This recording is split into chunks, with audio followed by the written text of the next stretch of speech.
On today's episode of Teaching in Higher Ed, number 467, A Pedagogy of Kindness with Cate Denial. Welcome to this episode of Teaching in Higher Ed.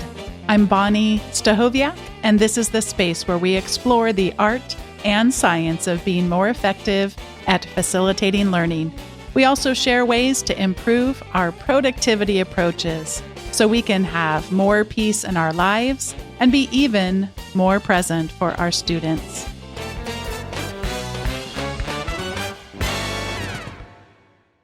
I'm thrilled to be welcoming today's guest, Cate Denial, to Teaching in Higher Ed. She's the bright, distinguished professor of American history, chair of the history department, and director of the Bright Institute at Knox College in Galensburg, Illinois, a distinguished lecturer for the Organization of American Historians. Cate is the winner of the American Historical Association's 2018 Eugene Asher Distinguished Teaching Award and a former member of the Digital Public Library of America's Educational Advisory Board. Cate currently sits on the board of Commonplace, a journal of early American life. Her historical research has examined the early 19th century experience of pregnancy, childbirth, and child rearing in upper Midwestern Ojibwe and missionary cultures, research that drew from Cate's previous book, Making Marriage, Husbands, Wives, and the American State in Dakota and Ojibwe Country. Cate is the principal investigator on a $150,000 Mellon-funded project called Pedagogies, Communities, and Practices of Care in the Academy after COVID-19, which brings together 38 faculty and staff from different institutional types to think about and take action on care work in higher ed. Cate will soon be publishing her new book, A Pedagogy of Kindness, with West Virginia University Press. I do also want to mention that today's episode has a brief mention of PTSD, the common symptoms, and sometimes the diagnosis of PTSD being related to sexual assault. No depictions of that type of assault are discussed, however. Cate Denial, it is absolutely a joy to welcome you to Teaching in Higher Ed. Hi, it's great to be here. I feel like we've been having conversations even though they're just in my imagination. Thank you for this wonderful book. Thank you for all the other work that you do. You have been such a generous contributor to the community of people that care deeply about teaching. That is very sweet. And I think of you as someone who's central to that community too. So it's fun to be in conversation, even if they're in my dreams. We're going to start out maybe not on the happiest of notes, but perhaps some joy in it for what it's done for you. Would you tell us about an experience that you've had where kindness was not a part of a person's pedagogy? The things that come to mind most often are my experiences as an undergraduate student. So I was an undergraduate student at the University of Nottingham in England, where I grew up. And my professors were really interested in a life of the mind that left no room for the body or the spirit or anything else, certainly not for feelings. So I can think of a couple of really good examples. One was that I was meant to take an end-of-year exam. These are very important in UK higher ed, right? The sort of cumulative exams that you take right at the very end of the year. And I was sick. I had an upset stomach. And so I told my professor, who sent me to student health, and student health then gave me kaopectate and a little bit of morphine and told me to sit the exam anyway. So I honestly think that's probably the best I was ever going to do on that exam, regardless that they probably gave me a little leeway in the way that they marked it. But I just am struck looking back on the fact that there was no compassion there. There was no sense of, wow, you're ill. We should take care of you. There was just, how can we prop up your body for 2 hours so that you can write this exam on schedule. Another of my professors, and this is a great story, I took a course on the African American Civil Rights Movement. And we had as our book, our textbook, the Eyes on the Prize Primary Source Reader, which is a big, thick book. We were looking at a document about young Black single men in Chicago in 1967. And I leaned across to my friend and said, "What about young Black single women in Chicago in 1967?" And she and I then got the giggles because it was clearly not a moment where we should have been expressing these thoughts to one another. And so then the professor asked if we had something we wanted to share with the class. And I said, yes. What was going on with young unemployed Black single women in 1967? And he took the book, he threw it at my head. I ducked out of the way, thankfully. And he said, "I teach about one minority group already. I don't have to teach about any others." So that was the atmosphere in which I was doing my learning. And so those professors really sort of set up for me an example of who I did not want to be as an educator. Mm. That was immediate. That obviously you have a visceral reaction in the moment, but that took root in you immediately. Yes. I had a very clear sense that there had to be a better way of doing things than the way that these professors were doing it. Walk us through some of the other things early in your wrestling with kindness in your teaching, the kinds of questions that you asked. So I think things came to a head for me quite early in my career as a faculty member. I started at Knox College in 2005. I had undiagnosed post-traumatic stress disorder. I was very, very depressed. I would move to a new town. I was trying to form a community. I was trying to teach all new courses. And the way that I tried to cope was by being authoritarian. I suspected that my students were going to get away with all kinds of things if I wasn't going to be a hardliner. And so there was no room for creativity or spontaneity in my classes. I had a terribly draconian attendance policy that I remember. And the things I asked them to do were really boring. And so I remember that there was a student who was clearly not enjoying the class, and I asked him if he would join me in office hours so we could talk about how perhaps he might have a better time in class. And when I expressed this to him, he looked at me very derisively and said, "You're just not Knox material." And I was so floored, completely taken aback by this, right? Now, I think that student probably had some ideas in his head about who was a proper professor, and a young woman did not fulfill his idea of what a proper professor was. But he was still telling me something very important. It wasn't that I didn't belong at Knox. It was that I was not teaching well. I was not making a welcoming environment for students. I was not making a good environment for myself. So I gradually began to try and unpick this sense that students were my antagonists, that students should be viewed with suspicion at all times, as if they were going to try and get away with something monstrous if I wasn't constantly vigilant. And to just ease up on this white knuckle grip that I had on trying to battle through everything that was happening in my life. And what were once you started to have these questions about how your pedagogy perhaps did not align with the values of how you might wish to show up, what were then some of the experiences that you had that began to help those things take shape even further in your pedagogy? So I worked with a project in Iowa from 2001 to 2011 called Bringing History Home.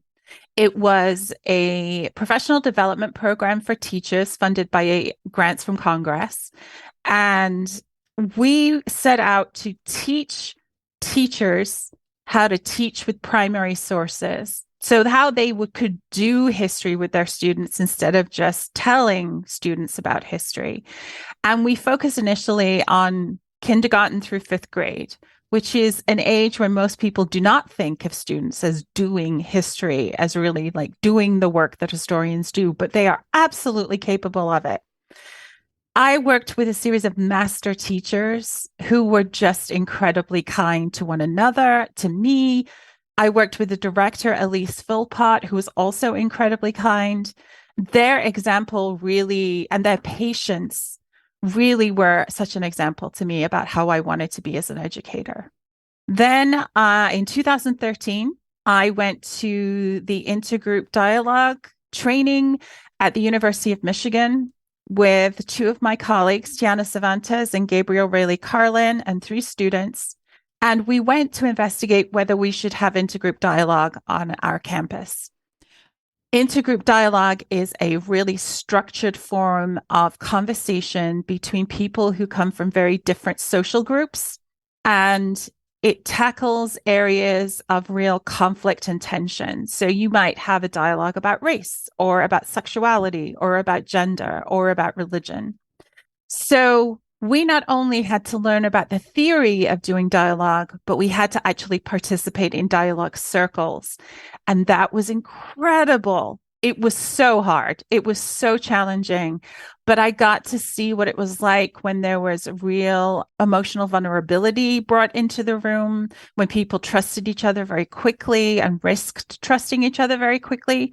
So we went back to our campus and we said, yes, we think we need a program. And the president said, okay, make it happen. So I have been co-director of that program with Gabriel Rayleigh Carlin since then. And dialogue has a habit of just slopping out of its bucket into everything that you do. You really can't ask people to show up as their authentic selves in one class and then not show up as their authentic selves in another one. You also can't be vulnerable in a dialogue class and then go to your regular teaching and just be like, well, I'm going to leave that behind. That doesn't matter in this space, right? So I realized I had been asking my students to show up and be vulnerable for years, and I had not reciprocated. And so that really was a turning point in me saying, okay, I need to really think about this differently. I need to be a partner with them in this learning process. And then the big aha moment was 2017, going to the Digital Pedagogy Lab at the University of Mary Washington in Virginia. And everything there was predicated upon kindness. Everything from the things that we read and the things we talked about, the exercises that we did in our little streams, to the fact that it was really well catered. And there were pronoun pins when we checked in and all kinds of little touches that really showed care. So it was at that particular institute that Chris Friend and Sean Michael Morris posed the question to the intro stream that I was in of why not be kind? Why were we struggling so hard to hold the line against what?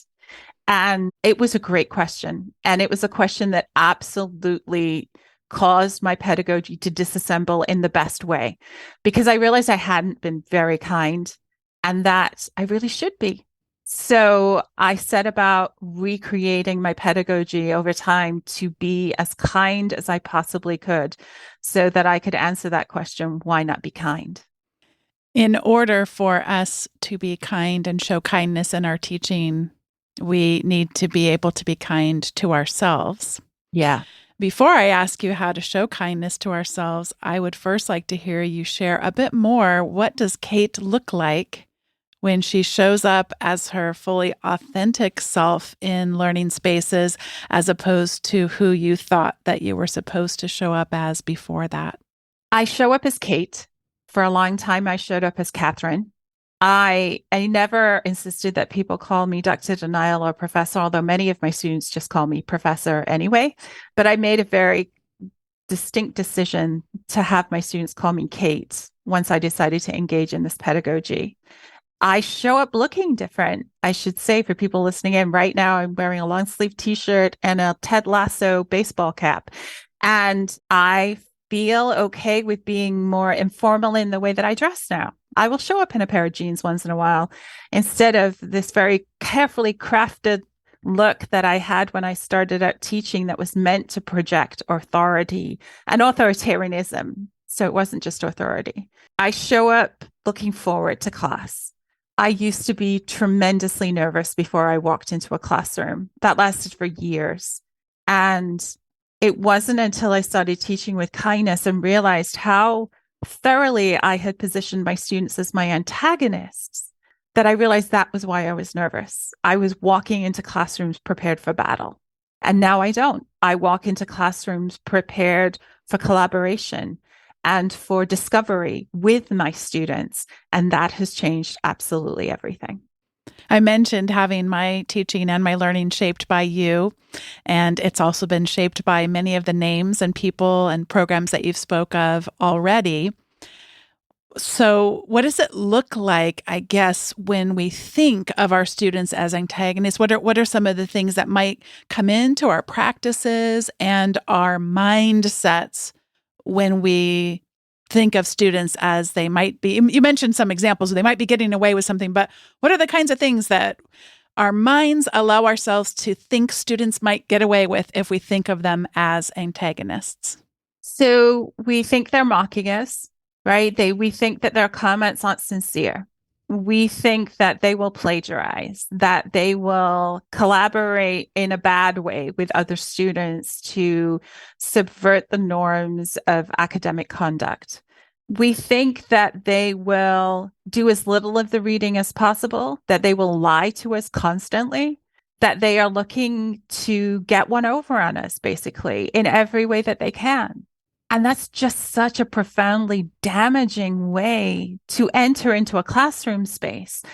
And it makes learning impossible because when you are inviting people into that space, but you really are just sort of standing there waiting for battle to commence, even if that is subtextual for you, it just makes for a rotten teaching experience. It makes for a teaching experience where you can never relax, that you can't find comfort, where you can't find genuine expressions of who you are, where you're constantly guarded, both against your real self and against who these students might perceive you to be.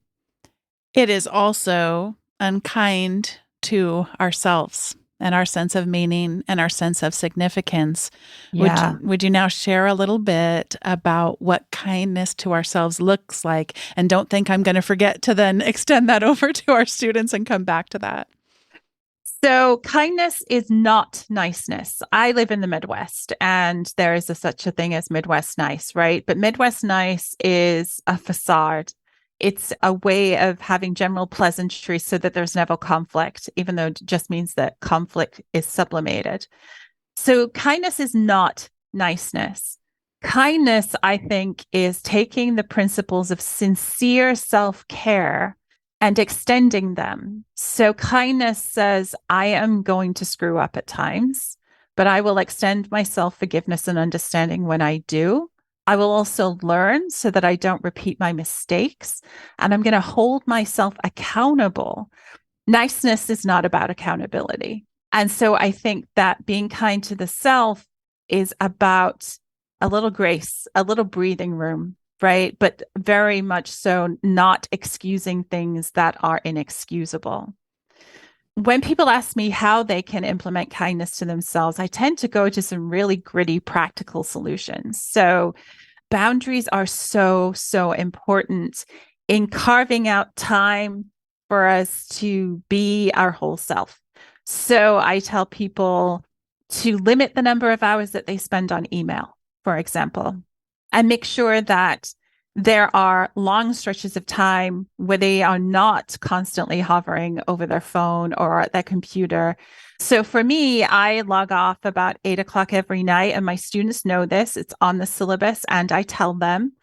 And I try not to check my email on a Saturday or a Sunday so that I have time to recharge. And that's how I explain it on my syllabus too. I do that also to model that recharging is a thing my students should do as well. I take time for myself that is completely free of all academic responsibilities. That's really important. Putting things on my calendar like eating and rest are super important. The calendar can be so tyrannical, and we tend to fill it with all of our obligations without thinking about the things that sustain us. And so I was diagnosed as a type 2 diabetic about 18 months ago. And that was a big wake up call for me because I realized I couldn't just get along by eating string cheese anymore between classes. So I had to put a dedicated lunch hour on my calendar because I needed to be able to either go somewhere and eat something real or go home and make something real. And then it just changed the dynamic of the whole day to be able to have that particular break. Forgiving ourselves for accidental things like writing on the whiteboard with a permanent marker, realizing that students are not going to remember for the rest of our lives that day that we spilled coffee down our shirt. I have forgotten some of the other things that I said. Let me think. Getting pedagogical training in whatever way we can is a kindness to ourselves. We shouldn't, first of all, be thrown into a classroom without any pedagogical training, but that happens to so many graduate students and early career scholars all the time. So if structurally the institutions for which we work are not supporting us, then we need to find the places that will. And that means looking for online communities where there are often professional development opportunities that are free or very low cost. Finding whatever form of social media works for an individual where they can connect to other people who are wrestling with many of the same things that they might be wrestling with, whether that's in terms of the discipline that they practice or the business of teaching. All of those things are so important so that we are not just replicating that sense of panic that we might feel when we're thrown into a classroom for the first time. Yeah, the sense of panic and also the complete and utter lack of an opportunity to unlearn some of the things we were taught that we, at least in my case, was not cognizant of, that I was taught both in terms of my experience in college, my subsequent degrees as well as what other colleagues modeled for me very early and were formative. It wasn't until I was able to connect with a online community, as you describe, that I could see other ways and see a different view of students. And I want to encourage people who may be wrestling with some of the things that Cate's describing here as difficult. It is both incredibly difficult and easy all at the same time because it's incredibly freeing. And again, I just want to express my gratitude to you and ask you more about what does it look like, Cate, to believe students in practice? Mm-hmm. So one of the tenets of teaching with kindness is to simply believe students when they tell you what their experience of their education is, of what their experience of their life is. So when my students tell me that they're sick or that the printer died or that the dog ate their homework, whatever it is, I choose to believe them.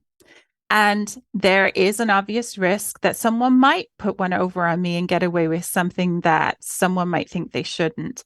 But I would much rather enter into a relationship with my students that is based on me extending them trust and then deal with exceptions to that rule as, when, if they occur, than to risk disbelieving someone who's in really genuine crisis. If I say to one student, like, I don't believe your grandparent died, not only do I risk their emotional health, their emotional responses, but that's going to travel. All of my students are going to know that I am that professor at that point. And all the students that I would like to teach in the future are going to hear about that. That's the kind of stuff that passes through the grapevine, right? So I think it's super important to simply say, I'm going to trust you. And if I become aware of something that needs my attention, sure, we'll deal with it. But I'm going to trust you. Sometimes I think it's easier for us to have empathy when we've experienced something similar to what the person may be describing. Obviously, all of our experiences are different from one another. We should never assume I know exactly how you feel because I had, quote unquote, the same thing happen with me. But I do think it can be more challenging to have empathy. But what a wonderful opportunity it is when we haven't experienced something. You mentioned earlier being diagnosed diagnosed with PTSD. That is Mm-hmm. not something that I have been diagnosed with. Would you give us a couple of examples that come to mind with that specifically?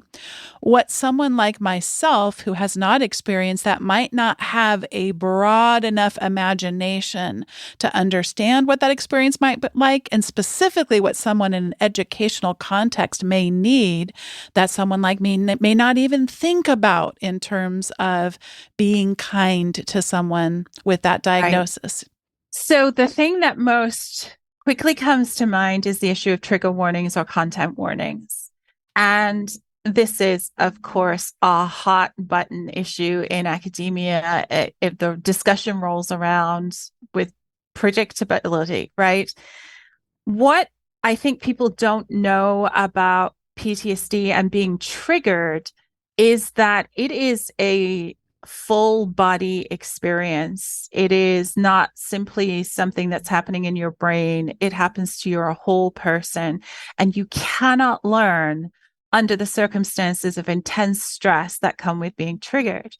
So, for instance, if I were to be surprised, and I have been in educational contexts before, by, for example, a depiction of sexual assault, my body and my brain are going to react. I am going to sweat. I am going to have physical pain in different parts of my body. My thinking will become foggy. I will be full of adrenaline. Adrenaline has certain relationships to certain bodily functions, right? I'm going to need the bathroom very quickly. Panic, my heart racing, becoming clammy, confused. All of these things are happening all at once. And sometimes when I'm triggered, it puts me in a position where I am remembering the thing that happened to me at the same time that I am experiencing the present. And those two things coexist in vivid, vivid detail. It is one of the things that is so hard when you experience it to reconcile, because we understand that there's now. And how can there be now and then right next to each other and us feel perfectly embodied in both spaces, right? So I think a lot of people don't know what a range of physical and cognitive and psychological effects a triggering event has. I think then a couple of things happen. Some people sort of suggest, well, exposure therapy is great for people. It heals people all the time. Exposure therapy is not a thing that we should be doing in our classrooms. We are not therapists. It is not recommended for everyone. When it is done, it's done in a very particular circumstances. This is not something a bunch of amateurs should be trying to engineer in their classrooms. And then there's the opposition to trigger warnings just as a blanket position. And what that does is it means it is impossible for some students to properly engage with the material they are supposed to be learning.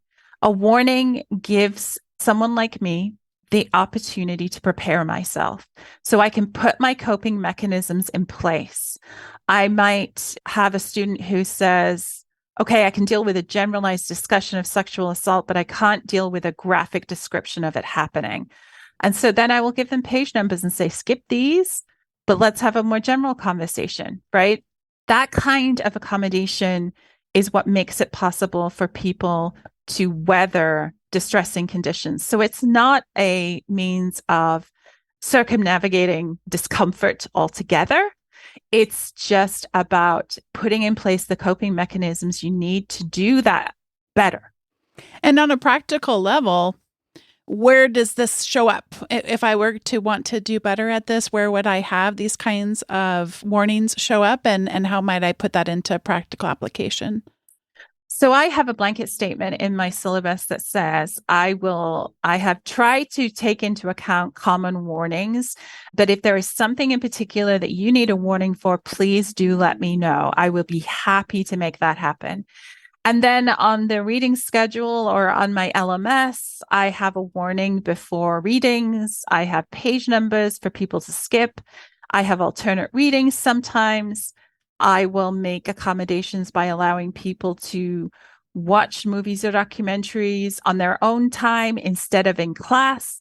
But I make sure that I communicate clearly and repeatedly where something might be triggering, and to ask for my students to help me help them by telling me what else I can do. Do we one day just arrive at a destination of kindness, or is this more of a journey? I think kindness is a discipline. We are not going to feel kind. I do not feel kind all the time. I have not reached some level of enlightenment where I'm just magically putting out rainbows and sprinkles all the time. It is that I have trained myself to ask, what is the kind response before I do things? So when I get an email that perhaps irritates me, I don't fire off a response. I wait. I pause. I make sure that I'm asking myself how to phrase things in a kind and compassionate way before I send that email out. When something happens in my classroom that I wasn't anticipating and that maybe is a little worrying, or perhaps somebody says something that is offensive to someone, I don't simply fly off the handle, right? I take a moment to pause. I ask myself what the kind thing is to do, and then I act from that place. So I may not feel wonderfully compassionate all the time, but I can pause every time and ask myself, what is the kind thing to do here before I take action? I want to revisit the earlier parts of our conversation, and thank you for sharing those, I suspect, painful stories of your education, particularly the one where the book gets thrown at you. Right. I happen to have that book on a bookshelf upstairs. Our daughter has been asking me, she's actually asked this question of me a lot. Why do I keep books on the bookshelves that I never read again? I never pick up. So anyway, that one definitely comes to mind, and it's big, right? it's big. Well, I have the paperback version, so it may not be as large as the hardcover is. Would you take us back if you were going to revisit that? And I'm specifically interested in the kindness you speak of involving students in the experience, the collaborative experience of learning, and how a group of learners, myself very much included, Cate, might go about finding some primary sources that could explore the questions that you and the person sitting next to you in that class had about women and they're not being represented in that portion of the book. I don't know if they're not represented in the book, to be honest. Mm. We were reading things that the professor had chosen, and so there may be documents in that book that I just had no idea existed, right? But I think if that had been a moment that had happened in a classroom of mine where someone had said, where is this missing group of people? The obvious thing for me is to say, that's a great question. Why do you think they're not here? And to unpack the book as a constructed item, to be able to think about when it was published, about what was going on in the world at the time, what did the academy look like at the time, what sorts of things had currency within academia, who was fighting to have their stories told and who wasn't. And then be able to say, can we go out and see if we can find something? So taking them to websites that I know have those resources and sort of setting them loose and saying, what can you find that are going to fill in the gaps here? So I think simply acknowledging that students' questions are usually really good questions, and then making space to unpack why things are the way they are instead of simply accepting that they are the way that they are. I think that's really important. My final question before we get to the recommendation segment is a totally unfair one because there's so much we could talk about here. But what comes to mind for you in terms of being kind to students and also to ourselves when it comes to grading, and specifically that we don't, and you mentioned this earlier, we don't assign things that we would consider to be boring. Help expand our imagination for what not boring grading might look like and not boring assignments might look like. Mm-hmm. So one of the things that I'm very passionate about is the fact that we tend to have almost like monocultures. I'm not quite sure that's the right expression, but within disciplines. So in my discipline of history, it is just sort of assumed that writing about history is the best way to communicate knowledge. That is so untrue. That's just not true, right? So, right, putting together assignments where my students have a range of ways to respond. This is one of the principles of universal design for learning, right? Is that you have multiple points of access and that you have flexibility in the way that students can respond to things. So, I might say to my students, you can write a short paper, or you can make a short video, or you can audio record your response, right? It does not have to be writing. And I design unessay activities where my students make things that show me what they have learned in their research rather than just writing another academic paper. So I do focus on writing in parts of the class, but I also make space for people for whom writing is not their strongest suit to also express themselves and show me, hey, I'm learning. I just can't express myself through this particular medium. So I think that is a really important kindness in the way that we design assignments. And then when it comes to grading, I am someone who ungrades. So I am now at the point in my trajectory as an educator where my students are the ones who decide what their grade is every term. So they have assignments with deadlines. After each assignment, they get lots of feedback from me, especially about what their goal is for their next assignment, where we can really strengthen them as a thinker and a scholar. And then at the very end of term, they write a metacognitive paper where they reflect on the term, what they learned, what challenges they faced, how they overcame them. And then they tell me what grade they think they should get. I reserve the right to raise the grades of students who I think are too hard on themselves, but I have let go of the idea that I will lower people's grades. And this has yet to backfire on me. Now, I may have just jinxed myself, but I have been doing this for several terms, and everybody has been scrupulously honest in giving themselves grades at the end of term. That seems more authentic to me, to have it be a metacognitive project where students get to rate all kinds of things, their effort, their time, their curiosity, and not simply could they properly format a paper, right? And so I'm a big proponent of finding ways to limit the number of times that we unilaterally put a number or a letter on a piece of paper or an exam book and say, this sums up your learning, and to find other ways to be able to communicate with students about what that learning is. That's such a big idea. And I hearken back so often to my earlier conversations years ago with Kathy Davidson, who said it wasn't even good enough. These grades, having letters assigned to grades, wasn't even precise enough for the meat industry. Yeah. And how could that be good enough for measuring something as unique as learning and difficult to measure? Yeah. Yeah. This is the time in the show where we each get to share our recommendations. I want to begin, Cate, by sharing a big endorsement for your book, A Pedagogy of Kindness. I was waiting for it. I know you and I went back and forth a little bit. I love how you set boundaries, even with having conversations like the one we're having today. And I got my hands on that digital copy and just devoured it. What a delightful, generous, important, necessary book for challenging our thinking, but also shaping our practice to help us expand our imagination for what these things could look like in practice. So thank you so much for that. I wanted to also recommend, you were talking about calendaring, and we also spoke just recently about grading.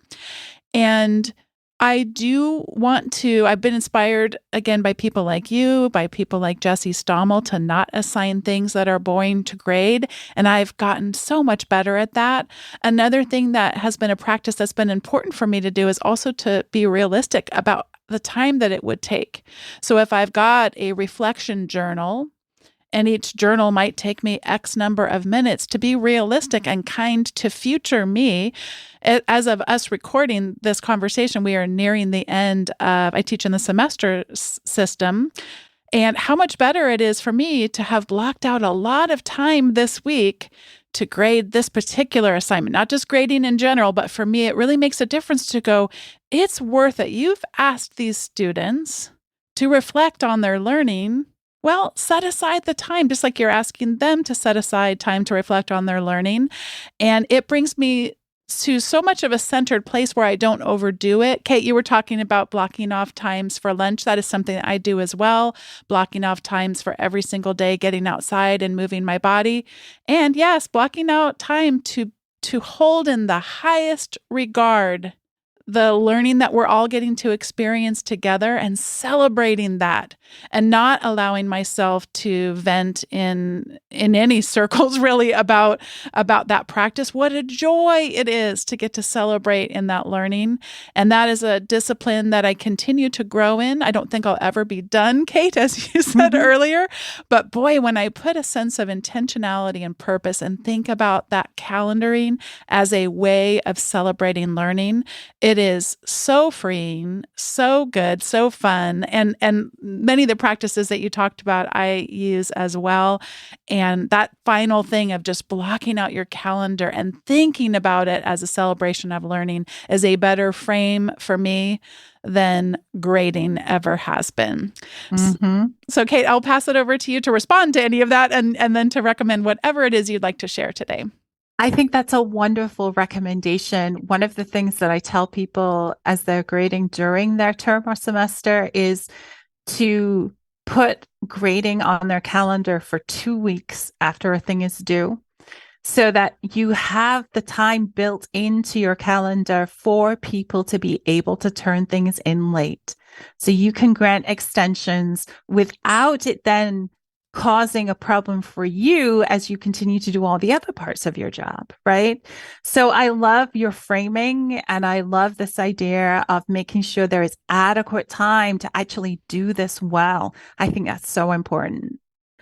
My recommendation is a new book that I just picked up. It's called Work It Out, a mood-boosting exercise guide for people who just want to lie down. It's by Sarah Kerchak, and it is a delightful book. I am that person. I would rather lie down every time than move my body. Absolutely. And there are also things about me that make some kinds of moving of my body really difficult. So the PTSD, for example, when my heart rate elevates, my brain goes, we recognize this. This is a panic attack. And then I get super anxious and end up having a panic attack, right? So I have to be really careful about what sort of ways I move my body.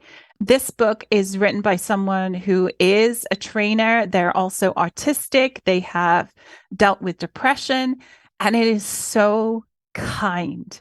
It is so understanding. It really gets why people might have trouble. It delves into the fitness industry and the way in which we're taught to think about bodies in some really destructive ways. And then it sort of builds you up and says, let's find some way that you will feel good. Sarah has exercises you can do while lying in bed if you want to, or if that is your situation. Perhaps you have a disability that means you are in bed a lot. So it is just this very, very thoughtful, funny, and wise book that really sort of came to me at a moment when I needed it. Cate Denial, it has been a joy to get to have a synchronous conversation, even though, as I said, I feel like we've been having some asynchronous conversations, at least one-sided on my part, for such a long time. What a joy to talk to you, to have read this book a little earlier than other people might have the opportunity to. Thank you so much for your work, for your generosity and contributions to this community. And thank you so much for having me here. What a wonderful conversation this was. Thank you once again to Cate Denial for being a guest on today's Teaching in Higher Ed. Today's episode was produced by me, Bonnie Stahoviak.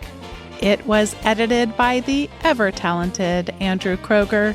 Podcast production support was provided by the amazing Sierra Smith.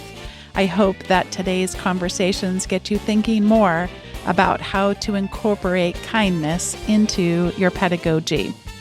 And to be kind to yourself, you also might want to consider subscribing to the weekly update from Teaching in Higher Ed. Head over to teachinginhighered.com/subscribe, and you'll receive weekly emails with the most recent episodes, show notes.